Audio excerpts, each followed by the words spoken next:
प्रिय बच्चों, सुप्रभातम। मैं हूं चंद्रभाष मिश्र और पिछले दिन आप लोगों को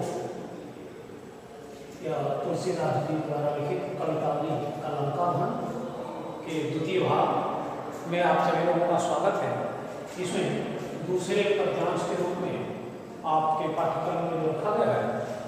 वह उसकी चर्चा आज मैं करने जा रहा हूँ, जिसमें शब्दार्थ और साथ साथ भावार्थ आज बताया जाएगा। तो आइए देखें कि हाट बाट कोट ओट अट्टनी आधार और खोरी खोरी दौरी दौरी दिन नियति आग है आरत पुकारत संभारत न को व्याकुल जहाँ सो तहाँ लोग चले भागी है बाल दी फिरावे बार बार झहरावे झरे बूंदिया से लंका पगिनाय पाग पाग हैं तुलसी बिलो की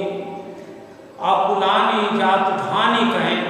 चित्र हूँ सो कप सो निशाचर न लाभ हैं। तो देखें इसका अर्थ वाले शब्द लिख लें। हाट अर्थात बाजार, बाट रास्ते, कोट किला और उसके गलियों में अट्टाल अट्टालियों पर, आगार घर में, पौर पौरी पर, खोरी खोरी अर्थात गली गली,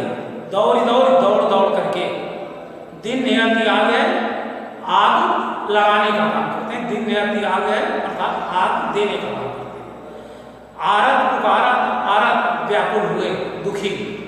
पुकारत पुकारने लगते हैं। संभारत न होगा, कोई किसी को संभालता नहीं है, संभारत संभालता नहीं है। को का को किसी को, व्याकुल जहां सो तहां लोग चले भागे, जो जहां है वहीं से व्याकुल होकर के भाग चले अर्थात भागने लगते हैं। बालक फिरावे, बालक पूछ, पिछले बार आपको बताया जा चुका है बालक का होता है पूछ, पूछ फिरावे अर्थात चारों तरफ से घुमाना, बार बार जा रहा है बीच बीच में रुक करके उसे झराना मतलब हिला देना, झरे ऊपर से झराने से अर्थात हिलाने से आग की जो चिंगारियां हैं वह नीचे की तरफ झर रही है, उसको झरे कहा गया है। बूंदिया से लंका अर्थात जैसे लगता है कि मिठाई में बूंदिया बन रही हो और वह लंका पगलाई पाग पागे, लंका में पूरी तरह से पाग दिया गया हो और उसी में वह ऊपर से बूंदी गिर रही है। पाग हैं तुलसी बिलो की पुरानी जात धानी कहें। तुलसीदास जी कहते हैं कि ऐसे देख करके, बिलोक देख करके अपुलानी जातधानी व्याकुल राक्षसियां,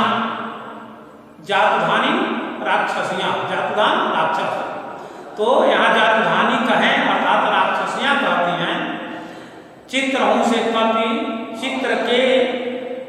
कपि सो निशाचर न लागे, चित्र के अर्थात अगर चित्र में भी, वास्तव में नहीं चित्र में भी अगर कहीं की कपि अर्थात बंदर हनुमान जी दिखाई गए तो निशाचर लागे, अब उससे भी यह लंका के रहने वाले निशाचर अर्थात जो राक्षस जात है अब चित्र के ही बंदर से या डरने लगेंगे, उसके पास भी अब कभी नहीं जाएंगे। इस प्रकार से यहाँ भय उत्पन्न हो गया है। अब पूरे का आप भावार्थ देखें कि हाट बाट कोट ओट अट्टनी आवार और हाट बाजारों में, बाट रास्तों में, कोट किले में और अट्टानी अट्टालिकाओं पर, घर में, पौर पौरी पर, खोरी खोरी गली गली में दौड़ दौड़ दौड़ दौड़ करके वह हनुमान दिन आते आ गए, जहां देखा गया वहीं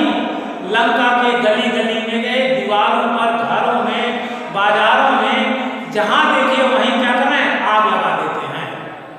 जब आग लगा देते हैं तो क्या होता है कि आरत पुकारत संभारत न को का, इस आग को देख करके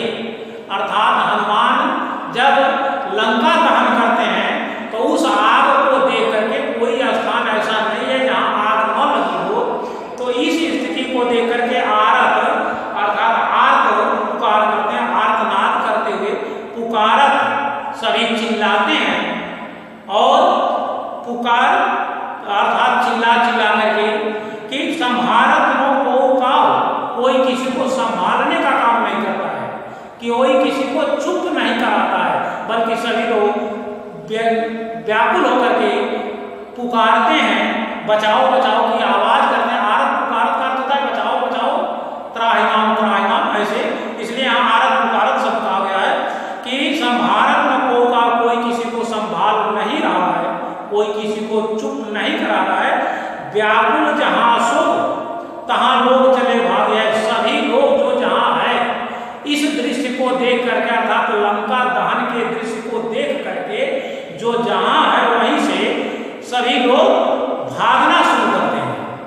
व्याकुल जहां सो तहां लोग चले भागे, सभी लोग जो जहां हैं वहीं से भागना शुरू कर देते हैं, भागते हैं। ऐसे भागते हुए लोगों के ऊपर हनुमान जी क्या क्रिया करते हैं कि बालधीप की राह में जिधर लोग भाग रहे हैं उधर ही अपने पूंछ को फैला दे रहे हैं। बालधीप की राह में बार बार जा रहे हैं, और एक बार तो नहीं, बार बार ऐसे ऐसे हिला देते हैं, जा रहे हैं अर्थात झाड़ देते हैं, जिससे उस पूंछ से जो चिंगारियां हैं वह नीचे की तरफ उस तरह से गिरती हैं जैसे मिठाई बनाने वाला बूंदिया बनाता है, और वह लंका उस कड़ाही के समान है, कड़ाहा है जिसमें तेल खौल रहा है और ऊपर से बूंदिया जल रहा है। इसलिए यहाँ कहा गया है कि बूंदिया से लंका पिघलाई पाक मागी है, या जैसे लगता है बूंदिया का पाक दिया जा रहा है, अर्थात लंका इस तरह से जल करके पिघल गया। तुलसी की लोक या कुलानी जात धानी कहें, तुलसीदास जी के शब्दों में वे व्याकुल जात धानी अर्थात राक्षसियां बिलोक यह स्थिति को देख करके, लंका की स्थिति को देख करके वह व्याकुल राक्षसियां क्या कहती हैं, कहती हैं कि चित्र उनके कपिसो निशाचर अनुरागी हैं। अब तो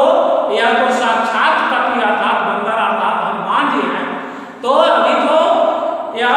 साक्षात हैं, और इनकी इस स्थिति को देख करके अब यह निशाचर इतने डर गए हैं,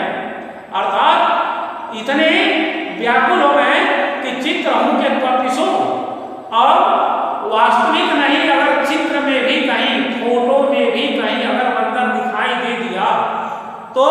ये निशाचर उससे भी अब छेड़छाड़ नहीं करेंगे, अर्थात उसके सामने भी अपने आप को इतने भयभीत पाएंगे कि फोटो से भी, अर्थात हनुमान जी के फोटो से भी डरने लगेंगे। क्योंकि यहाँ अंत में दूसरे कहते हैं कि चित्र हूं के कपिसों, अर्थात फोटो में भी अगर बंदर दिखाई दे दिया तो निशाचर न लागे, निशाचर अर्थात राक्षस जात अब उनसे भी, उस फोटो से भी अब छेड़छाड़ नहीं करेंगे, इतने भयाकुल हो गए हैं। इस प्रकार से आप देखोगे कि इसके पहले जो कुछ भी बताया गया कवितावली के लंका दहन में, अर्थात पहले और दूसरे छंद को, जिसमें आप यहाँ भी भयानक अर्थात भय ही उत्पन्न किया गया है, और इस भयानक रस का प्रयोग अर्थात लंका में जब लंका हनुमान जी जलाने लगते हैं तो सबके अंदर भय व्याप्त है, और इसीलिए यहाँ लिखा गया कि चित्रों के कपिसो निशाचर न लागे हैं। अब इतना भय पैदा हो गया है पूरे राक्षसों में, राक्षस जात में इतना भय पैदा हो गया है कि अगर फोटो में भी बंदर का चित्र दिखाई दे दे तो शायद भय के कारण या राक्षस अब उससे भी छेड़छाड़ नहीं करेंगे, अर्थात फोटो के बंदर से भी अब डरने लगेंगे, इतना भय हो गया है। आज आप लोगों को बस इतना ही, और इसके बाद फिर अगले वीडियो में बताया जाएगा। आज बस यह दूसरा छंद के रूप में आप लोगों को